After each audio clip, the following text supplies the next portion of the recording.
Bab 025. Di rumah, Najwa tiba lebih dulu. Dengan air mata yang masih menetes, ia masuk ke kamar, membuka lemari dan mulai memasukkan pakaian ke dalam koper. Suaranya parau karena tangis. Saat Ryan datang dan membuka pintu rumah dengan terburu-buru, ia langsung mendapati Najwa sudah di ruang tamu dengan koper besar di sampingnya. "Apa ini?" tanya Ryan dengan nada lelah. Najwa menatapnya tajam. "Aku mau pulang ke rumah ibu. Aku butuh tempat yang lebih waras daripada rumah ini, rumah yang dihuni oleh pria yang mencintai wanita lain." "Najwa, dengar dulu." "Dengar apa lagi, Mas Ryan?" "Sudah cukup. Aku diam, aku sabar, aku rela kehilangan anakku tanpa menyalahkan siapa-siapa. Aku sabar mengurus ibu kamu di rumah ini, aku patuh, aku berusaha menjadi istri yang baik. Tapi sekarang, setelah semua yang aku lakukan, yang kamu katakan malah, kamu mencintai Alia." Ryan tidak bisa menjawab. La menunduk. Najwa menggeleng. "Lihat. Bahkan kamu nggak bisa menyangkal. Aku nggak bilang aku nggak sayang sama kamu, Najwa," ucap Ryan perlahan. "Tapi hatiku sudah remuk waktu aku kehilangan Alia. Dan aku pikir bisa membangun ulang hidupku bersama kamu, tapi ternyata rasa itu tidak bisa dipaksa." 22. Najwa mendongak, air matanya mengalir. "Jadi selama ini aku hanya pelampiasanmu, Ryan. Pengganti boneka. Lalu mana cinta yang kamu punya untuk aku dulu? Sebelum aku menjadi istri kedua kamu, kamu bilang aku adalah wanita yang kamu cintai bukan Alia. Bukan begitu, Najwa? Aku juga mencintaimu, tapi cinta itu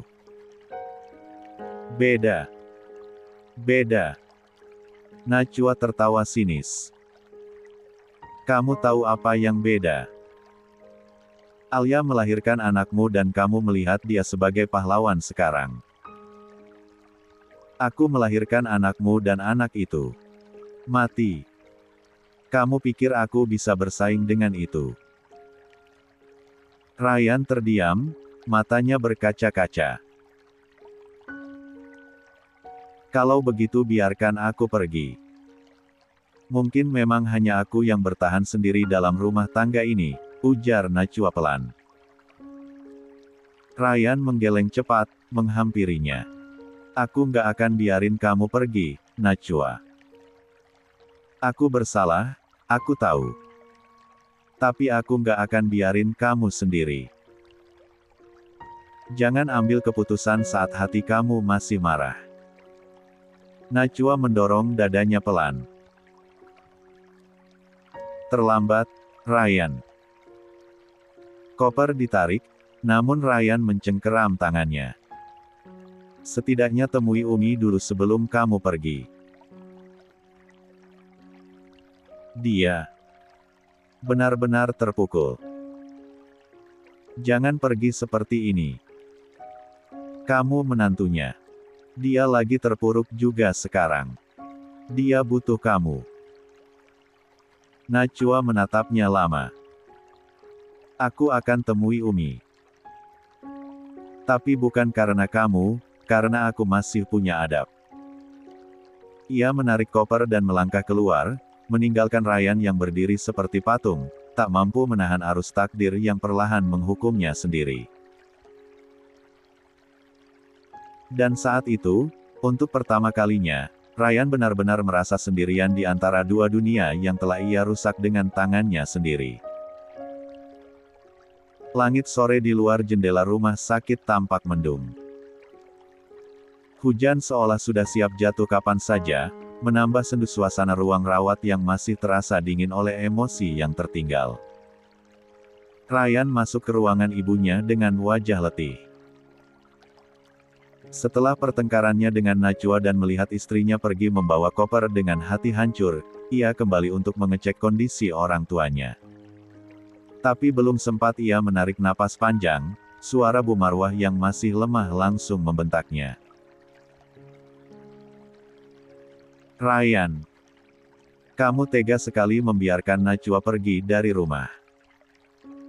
Ibumu ini lumpuh, ayahmu masih pemulihan, dan kamu lagi sekarang malah membiarkan istri sendiri kabur." Ryan menghela napas panjang, menahan emosinya. "Umi, aku udah coba membujuk. Aku juga nggak ingin Najwa pergi. Tapi dia butuh waktu setelah mendengar ucapan aku." "Waktu? Waktu untuk apa?" "Untuk menyusun rencana meninggalkan kamu. Untuk membuatmu kembali ke pelukan Alia." "Hah?" Suara Bu Marwah semakin meninggi, meski tubuhnya Tolk sanggup bergerak seperti dulu. Matanya merah, emosi dan rasa sakit bercampur menjadi satu. Tepat saat itu, pintu kamar terbuka. Pak Asmi masuk dari ruang rawat sebelah, dengan langkah pelan dibantu tongkat kayu yang baru ia gunakan hari ini. "Sudahlah, Marwah," ucapnya pelan, tapi tajam. "Berhenti menyalahkan Ryan. Kamu ini lupa siapa yang paling keras kepala di rumah ini." Bu Marwah memandang suaminya, geram. "Jadi sekarang semua salah Umi, begitu? Kalau saja waktu itu kita tidak bertengkar di mobil, kita tidak akan kecelakaan." Pak Asmi berjalan mendekat, lalu menatap istrinya dengan tajam tatapan yang jarang keluar dari wajah Pak Asmi yang biasanya tenang dan bijaksana. "Kita kecelakaan karena takdir Allah. Tapi apa kamu tidak berpikir bahwa semua ini teguran darinya?" 23. "Karena aku dan Kanmu telah terlalu jauh mencampuri urusan yang bukan wilayah kita, kita lupa, Marwah, bahwa anak-anak itu punya kehidupan sendiri." Bu Marwah tercekat. Nafasnya mulai tersengal, entah karena emosi atau memang rasa sesak yang timbul dari dadanya. Tapi ia tak menjawab. Pak Asmi melanjutkan, "Aku suamimu. Tapi selama ini, aku membiarkan kamu bersikap semaumu, mencampuri pernikahan Ryan, menghina Alia, mengatur segalanya seolah kamu paling tahu. Dan aku yang bersalah karena tidak membimbingmu dengan benar. Mungkin inilah teguran untukku."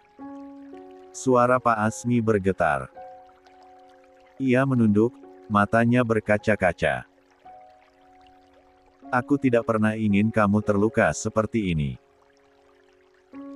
Tapi jika luka ini membuat kita sadar, membuatmu kembali menundukkan kepala padanya, maka semoga ada hikmah." Ryan menatap ayahnya. Untuk pertama kali sejak lama, ia melihat sosok Pak Asmi sebagai ayah yang begitu rapuh, namun dalam kerapuhannya tetap berdiri sebagai lelaki yang kuat menanggung semuanya. Bu Marwah tidak menjawab. Air matanya jatuh satu-satu. Tapi bukan karena penyesalan. Lebih karena kelelahan menanggung harga diri yang terlalu tinggi untuk diruntuhkan. "Umi akan baik-baik saja, kan?" tanya Ryan pelan. Pak Asmi menoleh, "Dengan izin Allah, kalau dia mau berubah."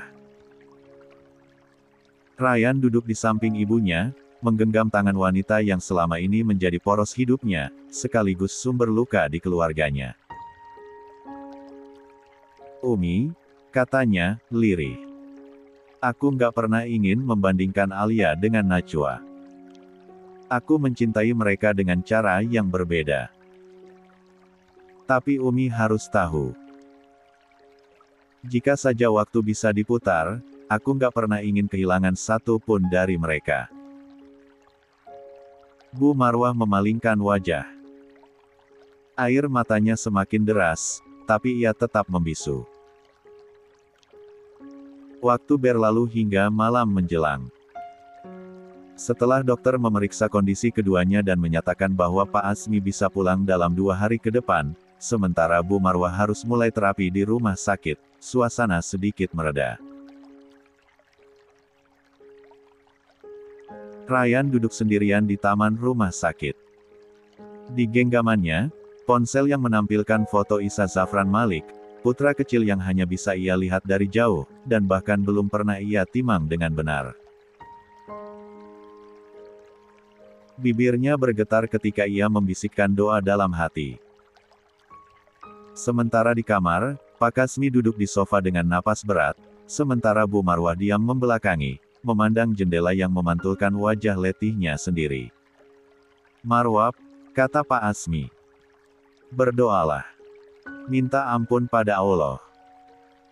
Kita bukan siapa-siapa. Jangan teruskan luka ini. Atau semuanya akan jadi lebih parah." Perlahan, di balik tatapan kosongnya, mata Bu Marwah mulai mengabur oleh tangis. Tapi gengsinya tetap terlalu besar untuk bicara.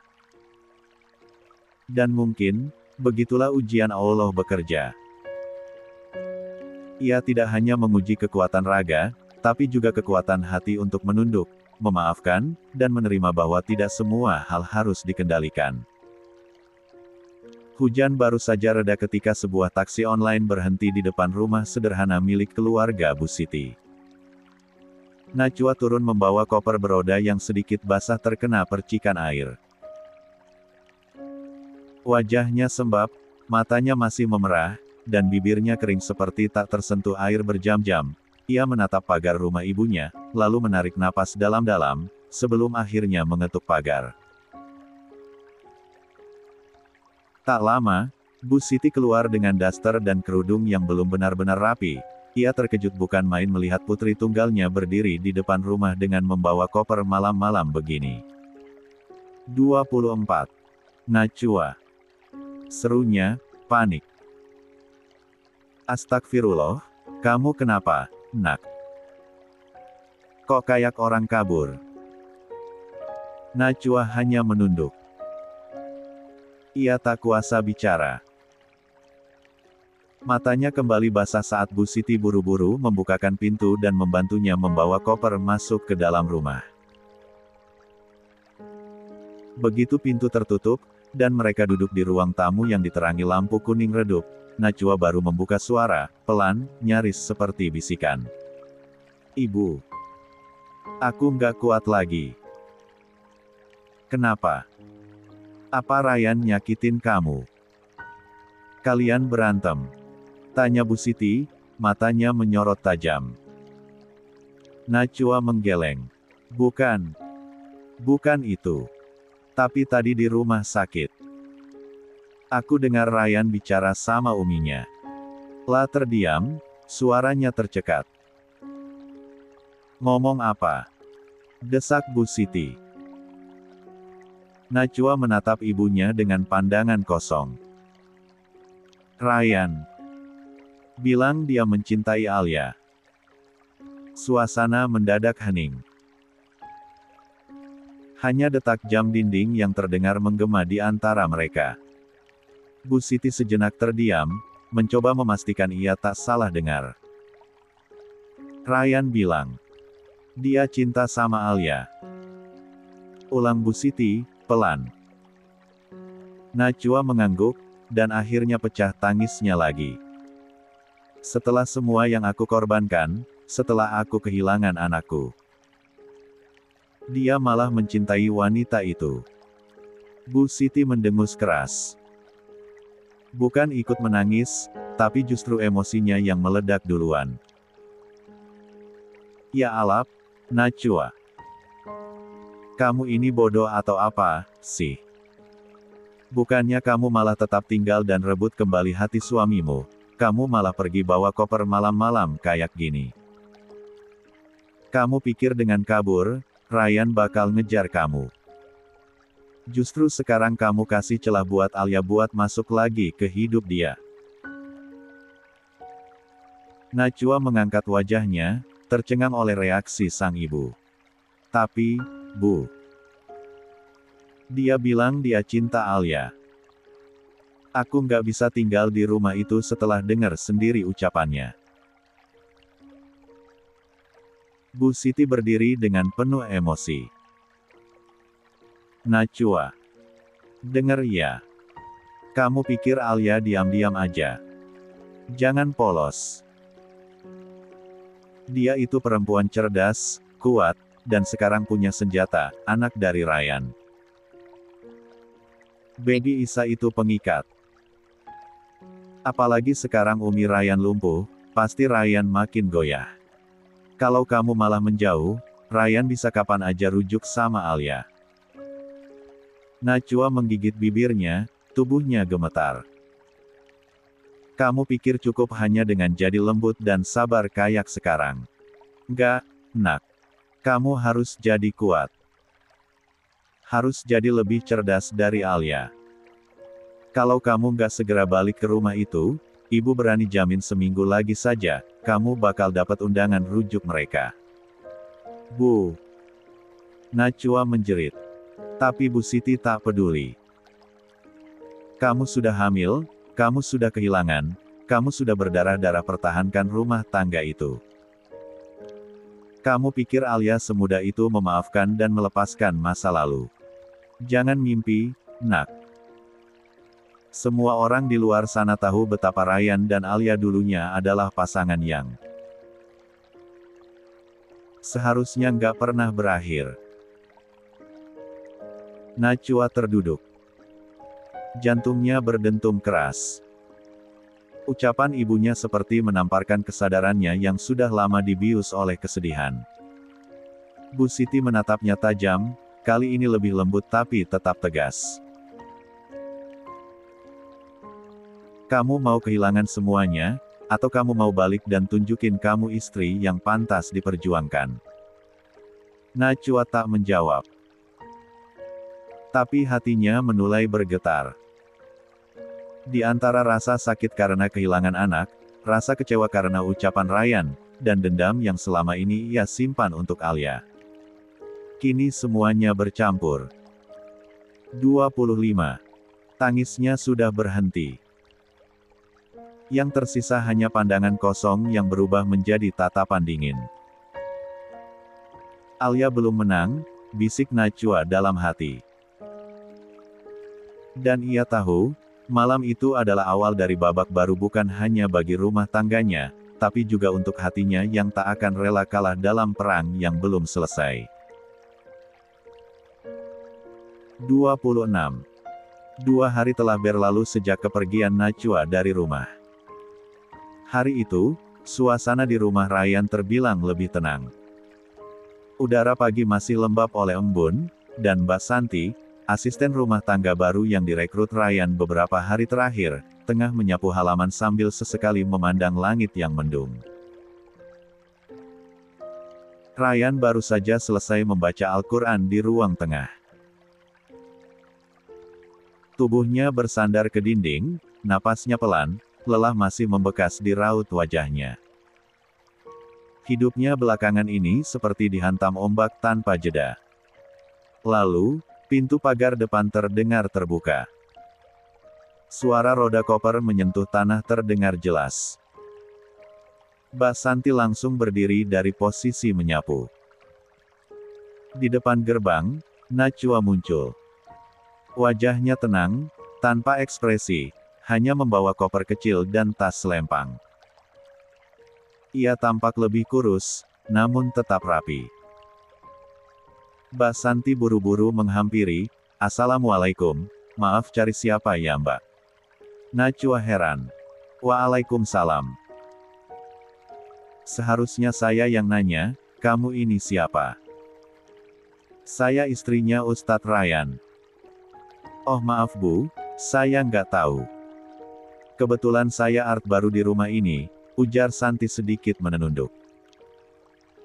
Najwa memperhatikan art baru itu dari ujung kaki sampai ke ujung jilbab kaos yang dipakai. Lalu kemudian mengangguk pelan. Ryan yang mendengar suara istrinya segera berdiri dari tempatnya. Tak menyangka, Najwa akan kembali secepat ini. Tanpa banyak kata, ia menghampiri istrinya. Tatapan mereka bertemu, tapi hanya saling diam. Aku pulang, ucap Najwa pelan, hampir seperti bisikan. Ryan mengangguk. Selamat datang kembali di rumah kita sayang. Tidak ada pelukan, ataupun pelampiasan rindu. Yang ada hanya keheningan yang mengendap. Namun dalam tatapan itu, jelas terlihat bahwa masing-masing menyimpan rasa yang tidak lagi sama. Bu Marwah yang mendengar suara di depan rumah buru-buru digerakkan kursi rodanya oleh Mbak Santi ke ruang tengah. Najwa, seru Bu Marwah, sumringah seperti anak kecil mendapat mainan baru. Akhirnya kamu pulang juga, nak. Umi senang banget. Najwa langsung mendekat dan mencium tangan mertuanya. Maaf Umi, aku sempat pergi. Tapi sekarang aku udah balik. Bu Marwah mengelus tangan menantunya, matanya berair. Kamu anak baik, kamu kuat. Umi tahu kamu pasti akan kembali. Umi butuh kamu di sini. Teman ngobrol, yang bisa bantu rawat Umi. Santi baik, tapi ya bedalah sama kamu. Santi yang masih berdiri di sudut hanya tersenyum kecil, ia tidak tersinggung. Ia tahu posisinya sebagai Art, bukan keluarga. Ryan memperhatikan interaksi itu dalam diam. La tidak tahu perasaan apa yang sebenarnya mengisi dadanya. Ada lega, ada juga canggung. Tapi satu yang ia sadari, rumah ini kembali hidup. Atau setidaknya, kembali terasa ramai. Najwa masuk ke kamar mereka, menaruh kopernya. Kamar itu masih rapi, tak berubah sejak kepergiannya. Ia menatap sekeliling, lalu menghela napas panjang. Lelah emosional tampak menggantung di mata bulatnya. Sementara itu, Ryan masuk ke dapur membuat teh untuk istrinya. Meski hubungan mereka tidak hangat belakangan, ia tetap berusaha bersikap baik. Saat ia kembali ke ruang tamu, Najwa sudah duduk bersama Bu Marwah yang terlihat sangat antusias bercerita tentang hari-harinya. Kamu harus hamil lagi ya, Najwa, ucap Bu Marwah tiba-tiba, enteng. Najwa terdiam, tak langsung menjawab. Tapi senyumannya kaku. 27. Ryan ikut mendengar ucapan itu. Ia menatap ibunya sejenak, lalu menyerahkan teh ke tangan Najwa. Umi, Najwa baru pulang. Pelan-pelan saja. Kita semua butuh waktu. Bu Marwah mengangguk, meski dalam hatinya berharap cucu dari Najwa akan menyusul cepat, menggantikan luka lama. Di kamar, sore itu Najwa duduk di sisi ranjang, memandangi rak buku mereka yang sudah lama tidak ia rapikan. Ryan muncul di ambang pintu, mengetuk pelan. Kalau butuh bantuan beberes, bilang aja ya. Najwa tersenyum tipis. Terima kasih. Tapi aku bisa sendiri. Ryan mengangguk. Ia hendak pergi, tapi langkahnya tertahan. Najwa. Ucapnya, pelan. Najwa menoleh. Aku minta maaf, ujar Ryan, tak menatap mata istrinya. Atas semuanya. Najwa diam beberapa saat. Lalu menjawab dengan datar, aku juga salah karena pergi waktu itu. Tapi sekarang aku nggak mau bahas masa lalu. Aku cuma ingin tenang. Aku senang kamu balik ke rumah. Aku harap ini yang pertama dan terakhir ya kamu kabur-kabaran. Kalau kita punya masalah, ada baiknya kita selesaikan berdua, ucap Ryan. Malamnya, Untuk pertama kalinya sejak sekian lama, ruang makan di rumah kembali penuh oleh 4 orang dewasa yang pernah hidup dalam pusaran konflik yang panas. Lampu gantung kristal memantulkan cahaya hangat ke permukaan meja makan yang sudah tertata rapi. Aroma gulai ayam dan sambal goreng ati buatan Mbak Santi memenuhi ruangan, mengaduk perasaan masing-masing yang belum sepenuhnya tenang.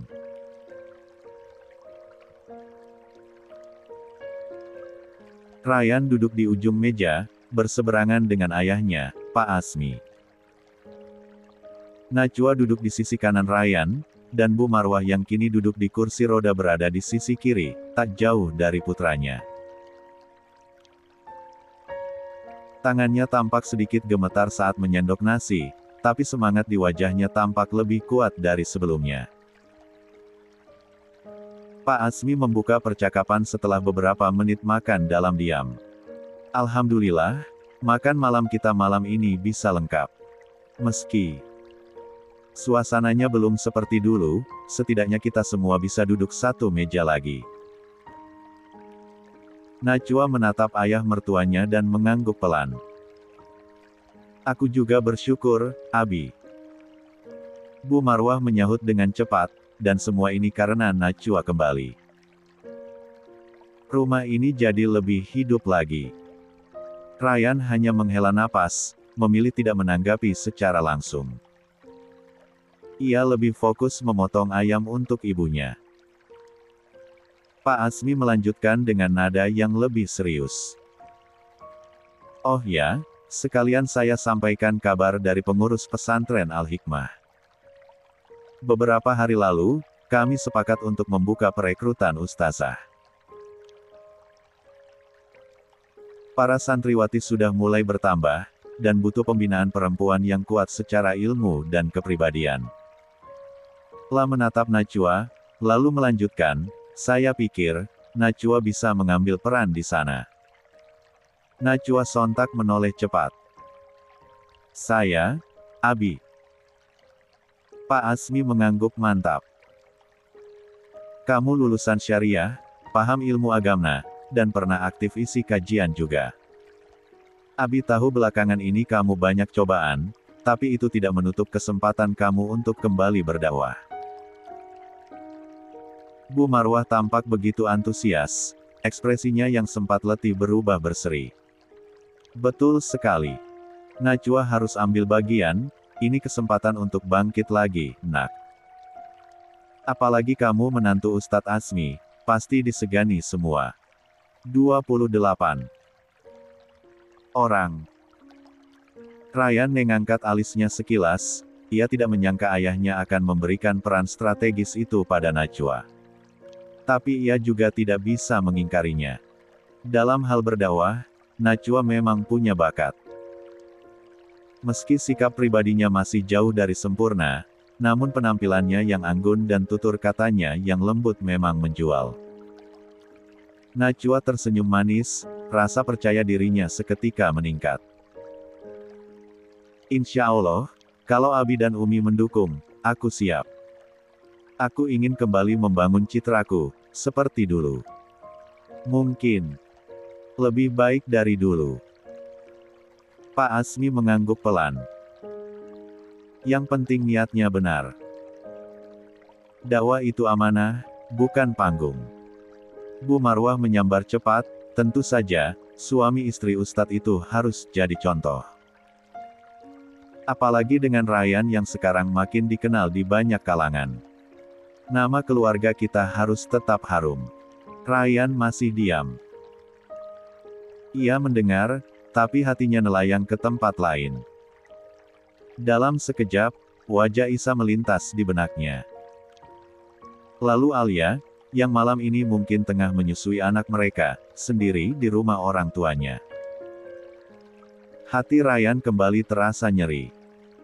Ia tahu, tidak seharusnya pikirannya terbang ke sana. Tapi hati memang tak pernah bisa diajak kompromi. Najwa menyadari tatapan kosong suaminya, tapi ia tidak menunjukkan rasa terganggu. Ia justru menaruh tangan di lengan Ryan dengan lembut. Kalau Allah berkehendak, suatu saat kita juga akan punya anak lagi, ya, Mas. Dan aku ingin jadi ibu yang kuat. Ryan menoleh, tersenyum sekilas. Amin, ucapnya pendek. Pak Azmi melihat interaksi itu, lalu bangkit dari kursinya, dibantu tongkatnya. Baik, Abi ke ruang belakang dulu. Mau cek beberapa berkas. Sebelum pergi, ia menatap Najwa lagi. Besok kamu ikut Abi ke pesantren. Kita bicara langsung dengan pengurus bagian program santriwati. Najwa mengangguk cepat, tak bisa menyembunyikan antusiasme di wajahnya.